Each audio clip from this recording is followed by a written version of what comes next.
கடந்த சில நாட்களாக இஸ்ரேல் பிரதமர் நெதன்யாகுவின் உடல்நிலை குறித்த தகவல்கள் சமூக வலைதளங்களில் அதிகம் விவாதிக்கப்படும் பொருளாக இருக்கிறது. இதற்கு இஸ்ரேல் வெளியிட்ட வீடியோக்களும் முக்கிய காரணமாக இருக்கின்றன. முன்னதாக நெதன்யாகு குறித்த கேள்விகள் எழுந்தபோது இஸ்ரேல் அவர் பேசுவது போன்ற வீடியோவை மார்ச் 13ஆம் தேதி வெளியிட்டது. ஆனால் அதில் நெதன்யாகு 6 வீரர்களுடன் தோன்றியதால் அது AI வீடியோ என குற்றம் சாட்டப்பட்டது. இதனையடுத்து மீண்டும் ஒரு வீடியோ நெதன்யாகுவின் அதிகாரப்பூர்வ தளத்திலேயே மார்ச் 15ஆம் தேதி வெளியாக அதுவும் AI வீடியோ தான் என நெட்டிசன்கள் பல்வேறு தரவுகளை வெளியிட்டு வருகின்றனர்.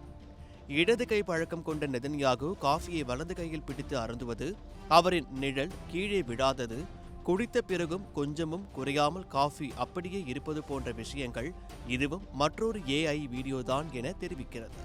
இந்நிலையில் அதிர்ச்சி அளிக்கும் விதமாக நெதன்யாகுவின் குடும்பத்தினரை மொத்தமாக மிஸ் ஆகி இருப்பதாக கூறப்படுகிறது.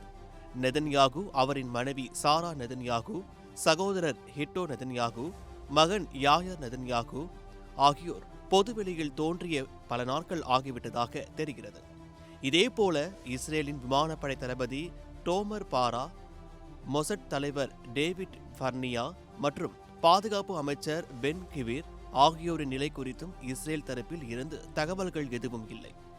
குறிப்பாக சமூக வலைதளங்களில் மிகவும் ஆக்டிவாக இருக்கும் நெதன்யாகுவின் மகன் யாயர் நெதன்யாகு கடந்த பல நாட்களாக சமூக வலைதளத்தை எட்டிக்கூட பார்க்கவில்லை. இது சந்தேகத்தை மேலும் வலுப்படுத்துகிறது.